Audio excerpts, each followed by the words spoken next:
तो गाइस ये cyber attack का थर्ड पार्ट है और इस पार्ट में मैं आप लोगों को बोलूंगा वर्ल्ड के 5 ऐसे साइबर अटैक्स जो कि इंटेंस लेवल पे हुआ था और बहुत ही ज्यादा इनसेन हैकिंग था। तो यहाँ पे जो फर्स्ट हैक आता है वो आता है 2011 में और ये अटैक बेसिकली हुआ था एप्सिलॉन करके एक कंपनी था जो कि यूएस बेस्ड एक कंपनी है जो कि ऑलमोस्ट 2000 के ऊपर जो बड़े बड़े कंपनीज है उन कंपनीज का जो जितना भी मेल है, जितना भी मेल आईडीज है, उसका जितना भी मेल का जितना भी ट्रांजैक्शन होता है, जितना भी काम होता है वो सारा का सारा ये कंपनी हैंडल करता था जो कि ईयरली ऑलमोस्ट 40 बिलियन से भी ज्यादा था। और उसके बाद इस कंपनी के ऊपर एक मेल आता है जो कि एक कम्युनिकेशन मेल के थ्रू आता है और बेसिकली ये एक मेल हैकिंग था। ये कंपनी में एक मेल आता है, एक कम्युनिकेशन मेल के थ्रू आया था, लिखा था कि ये कम्युनिकेशन मेल है। उसके बाद जैसे उस मेल को ओपन किया गया वहां से वो जो मेलवेयर था वो पूरे के पूरे कंपनी के सर्वर्स को अटैक कर दिया। उसके बाद जितना भी प्राइवेट मेल था, जितना भी उन लोगों का डेटाबेस था, सब का पूरा डेटा ये लोग जो चोरी करके पूरा का पूरा सिस्टम को खाली कर दिया था और ऑलमोस्ट जितना भी सर्वर था उसको पूरा का पूरा शट डाउन कर दिया था ये लोगों ने। उसके बाद ऑलमोस्ट इस कंपनी का जो टोटल खर्चा आया था या फिर लॉस हुआ था वो ऑलमोस्ट 220 मिलियन से लेके 4 बिलियन डॉलर्स तक का खर्चा आया था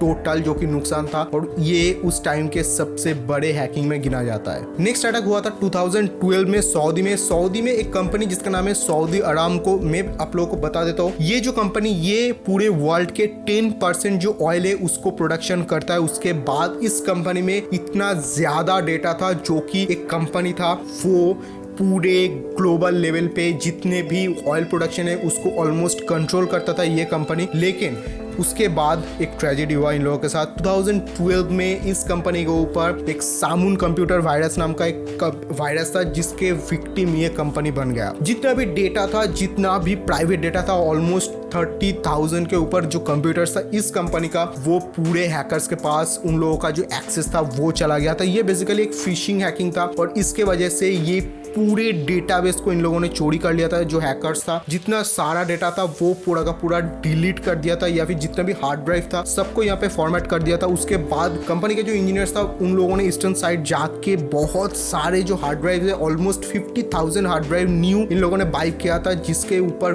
ग्लोबल लेवल पे एक इफेक्ट हम लोगों को देखने के लिए मिला था। तब जितने भी हार्ड ड्राइव था उसका प्राइस ऑलमोस्ट बहुत ही ज्यादा बढ़ गया था। लेकिन ये जो कंपनी है इसके ऊपर तो ब्लेम डाला गया था, हाँ इसका जो सिक्योरिटी है पहले बोला गया था इसका जो सिक्योरिटी है बहुत ज्यादा वीक है, लेकिन कोई भी प्रूफ नहीं मिल रहा था इसलिए कुछ भी नहीं हुआ। लेकिन बाद में एलिगेशन लगाया गया कि ईरान जो है इसके ऊपर मेन अटैक किया था, लेकिन कोई भी वैलिड रीजन नहीं था, इसलिए आज तक प्रूव नहीं हुआ ये जो अटैक था ये कौन से कंपनी ने या फिर कौन से ऑर्गेनाइजेशन या फिर कौन से हैकर ग्रुप ने किया था। नेक्स्ट अटैक का नाम है शेडी रैट। ये अटैक बेसिकली हुआ था 2006 में और ये जो अटैक था बहुत ही ज्यादा इंटेंस लेवल पे हैकिंग हुआ था। बहुत लोगों को कानो कान खबर नहीं था जो ये अटैक हुआ था, कब हुआ, क्यों हुआ, कैसे हुआ। और ये जो हैकर्स था, ये जो हैकर का पूरा टीम था, आज तक किसी को पता नहीं चला ये हैकर टीम कहां से कहां पे रहता है, कुछ भी आज तक हैकर्स के बारे में ट्रैक नहीं कर पाया। उसके बाद कुछ दिन बाद 2011 में मैकएफे का एक सिक्योरिटी इंजीनियर है, उन लोगों ने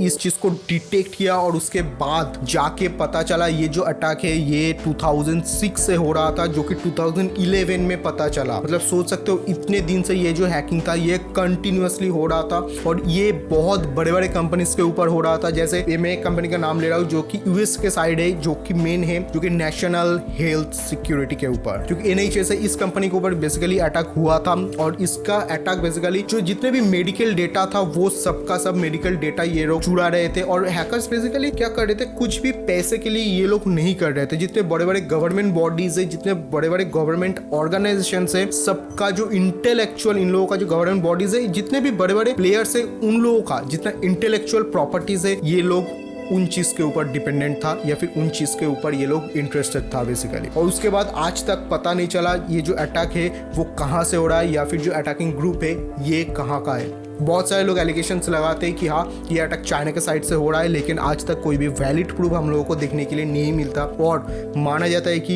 ये अटैक आज भी कंटिन्यू हो रहा है। बहुत सारे बड़े बड़े कंपनीज है, इसमें कनाडियन गवर्नमेंट है, इंडियन गवर्नमेंट है, यूएस गवर्नमेंट से बहुत सारे बड़े बड़े गवर्नमेंट है। उसके बाद यूएस के जो डिफेंस सेक्टर है उसमें भी ये अटैक बहुत ही ज्यादा हाई लेवल पे देखने के लिए हम लोगों को मिला था तब। नेक्स्ट जो अटैक है इसका नाम है आइसमैन और ये जो अटैक है ये बहुत ही ज्यादा इंटरेस्टिंग अटैक्स में आता है साइबर में, क्योंकि ये 2000 2007 में हुआ था और जो ये बंदा था ये 2007 में इसको अरेस्ट कर लिया गया था, क्योंकि ये जो आइसमैन है इसका जो असली नाम था वो था मैक्स। ये जब कर रहा था अटैक, ये बेसिकली सुबह को क्या करता है, एक आईटी कंपनी में एक आईटी सिक्योरिटी कंसल्टेंट के हिसाब से ये काम करता है, जॉब करता है। उसके बाद रात को ये आइसमैन के नाम से अनएथिकल हैकिंग भी करता है। उसके साथ ये ऑलमोस्ट 2 मिलियन के ऊपर जो क्रेडिट कार्ड था उसका डिटेल्स चुरा लेता है। उसके बाद ये ऑलमोस्ट $86 मिलियन का ये परचेस करता है अलग अलग जगह से। और सबसे इंटरेस्टिंग बात इसमें कि FBI भी इसका हेल्प लेता था। पहले जितने भी साइबर क्राइम्स होता था उसमें FBI भी इसका हेल्प लेता था, जो कि बहुत ही ज्यादा इंटरेस्टिंग है। इसके बाद जो अटैक आता है ये है बांग्लादेशी बैंक हेस्ट। ये इस पार्ट का या फिर इस सीरीज का सबसे ज्यादा शॉकिंग चीज है, क्योंकि आप लोगों को पता है बांग्लादेश का जो इकोनॉमी है वो उतना ज्यादा वेल बिल्ड भी नहीं है यहाँ पे। लेकिन जो हैकर्स था उन लोगों ने इस अटैक को प्लान किया था, ऑलमोस्ट 1 ईयर से प्लान किया था। और जो अटैक हुआ था वो लोग चाहते थे कि ऑलमोस्ट $1 बिलियन का ये लोग पूरा का पूरा क्राइम करेंगे। जो अटैक है जितना भी हेस्ट करेंगे ऑलमोस्ट $1 बिलियन का करेंगे, लेकिन ये सिर्फ $80 मिलियन तक ये लोग कर पाए। लेकिन उसके बाद आज तक इन लोगों का पता नहीं चला। ये अटैक बेसिकली हुआ था 2016 में 4 फेब से लेके 8 फेब तक ये अटैक हुआ था। उसके बाद ये जो अटैक था ये इतना ज्यादा इंटेंस लेवल पे हुआ था और ये जो हैकर्स था इन लोगों का प्लानिंग इतना ज्यादा अपर लेवल पे था कि बहुत लोग इस चीज को देख के शॉक में आ गया था। जो बांग्लादेशी बैंक से वहां पे एक जो मतलब बेसिकली जितने कंप्यूटर से इन लोगों का डेटाबेस था उसमें एक प्रिंटर उनसे साथ अटैच था, जो कि जितना भी डेली का जो ट्रांजैक्शन होता था उसका प्रिंट आउट ये या फिर जो स्टेटमेंट है ये लोग प्रिंट आउट से उसको निकालता था। लेकिन ये जब अटैक हुआ था ये बेसिकली हुआ था एक मेल के थ्रू अटैक हुआ था।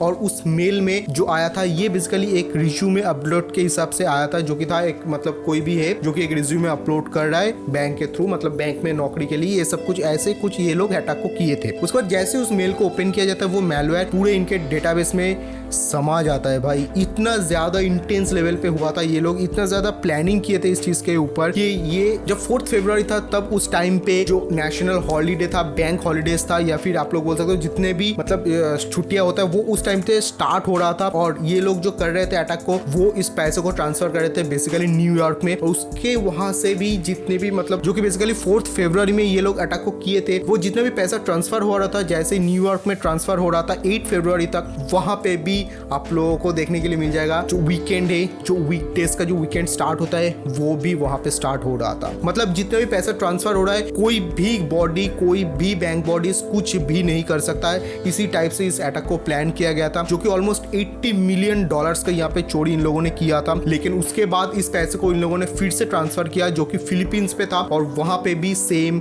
हॉलीडेज काउंट होना स्टार्ट हो गया था। और इस अटैक के बारे में बेसिकली पता चला था तब जब बैंक में एक 10th फ्लोर में एक कोने में रखा हुआ एक प्रिंटर था, जिस प्रिंटर में जितने भी स्टेटमेंट जब आ रहा था एक एम्प्लॉय को एक दिन लगा था कि हाँ जो प्रिंटर है वो थोड़ा सा स्लो वर्क कर रहा है। लेकिन उसके बाद उस चीज को उसने इग्नोर कर दिया। जैसे उस चीज को स्लो और भी ज्यादा होता गया, उसने उस चीज को जैसे रिबूट किया तब वहां से एक स्टेटमेंट निकल के आया जितना भी उन लोगों का पैसा है वो धीरे धीरे न्यूयॉर्क में शिफ्ट हो रहा है और वहां पे पूरा का पूरा सेटल डाउन हो रहा है बैंक्स में। उसके बाद बैंक के लोगों ने जो न्यूयॉर्क है वहां पे कांटेक्ट किया बैंक्स में, लेकिन वहां पे भी कोई भी कांटेक्ट नहीं हो पा रहा था क्योंकि वहां पे भी हॉलीडे टाइम स्टार्ट हो रहा था। और ये बांग्लादेश का सबसे बड़ा साइबर अटैक था और ये अटैक इतना इंटेंस लेवल पे हुआ था कि ऑलमोस्ट इकोनॉमी में बहुत ही ज्यादा इफेक्ट हम लोगों को देखने के लिए तब मिला था। आज के वीडियो के लिए बस इतना ही रखते, मिलते हैं नेक्स्ट वीडियो में। अगर आप लोग को ये 5 साइबर अटैक्स के बारे में अच्छा लगा तो आप लोग प्लीज वीडियो को लाइक करना, चैनल को सब्सक्राइब कर देना। मिलते हैं नेक्स्ट वीडियो में, तब तक के लिए गुड